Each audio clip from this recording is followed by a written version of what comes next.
IPL విజయోత్సవాల పేరుతో ఆస్తుల ధ్వంసం. సీసీ కెమెరాల ఆధారంగా 18 మంది గుర్తింపు, అరెస్ట్. ప్రభుత్వ, ప్రైవేటు ఆస్తుల ధ్వంసం సహించేది లేదంటూ కర్నూలు 2 టౌన్ సీఐ శ్రీధర్ వెల్లడి చేశారు.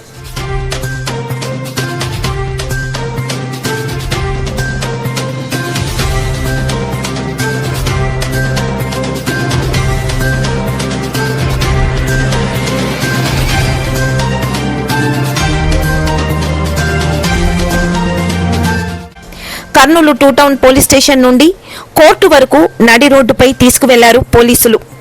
ఐపీఎల్ క్రికెట్ ఫైనల్ మ్యాచ్లో ఆర్సీబీ జట్టు విజయం సాధించిన నేపథ్యంలో నిర్వహించిన విజయోత్సవాల సందర్భంగా కర్నూలు నగరంలోని రాజ్ విహార్ సెంటర్ పరిసర ప్రాంతాల్లో కొందరు వ్యక్తులు ప్రభుత్వ, ప్రైవేట్ ఆస్తులతో పాటు బస్సుల అద్దాలు ధ్వంసం చేసి నష్టం కలిగించిన ఘటనపై కర్నూలు 2 టౌన్ పోలీస్ స్టేషన్లో కేసు నమోదు చేశారు. జిల్లా ఎస్పీ శ్రీ విక్రాంత్ పాటిల్ గారి ఆదేశాల మేరకు కర్నూలు 2 టౌన్ సీఐ శ్రీధర్ ఆధ్వర్యంలో పోలీసులు దర్యాప్తు చేపట్టారు.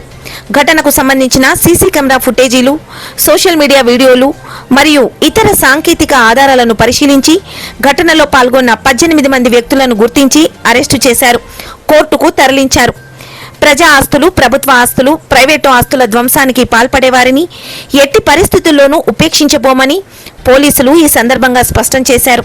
విజయోత్సవాలు, పండుగలు, ఇతర వేడుకలను శాంతియుత వాతావరణంలో నిర్వహించుకోవాలని, చట్టాన్ని చేతుల్లోనికి తీసుకునే వారిపై కఠిన చర్యలు తప్పవని హెచ్చరించారు.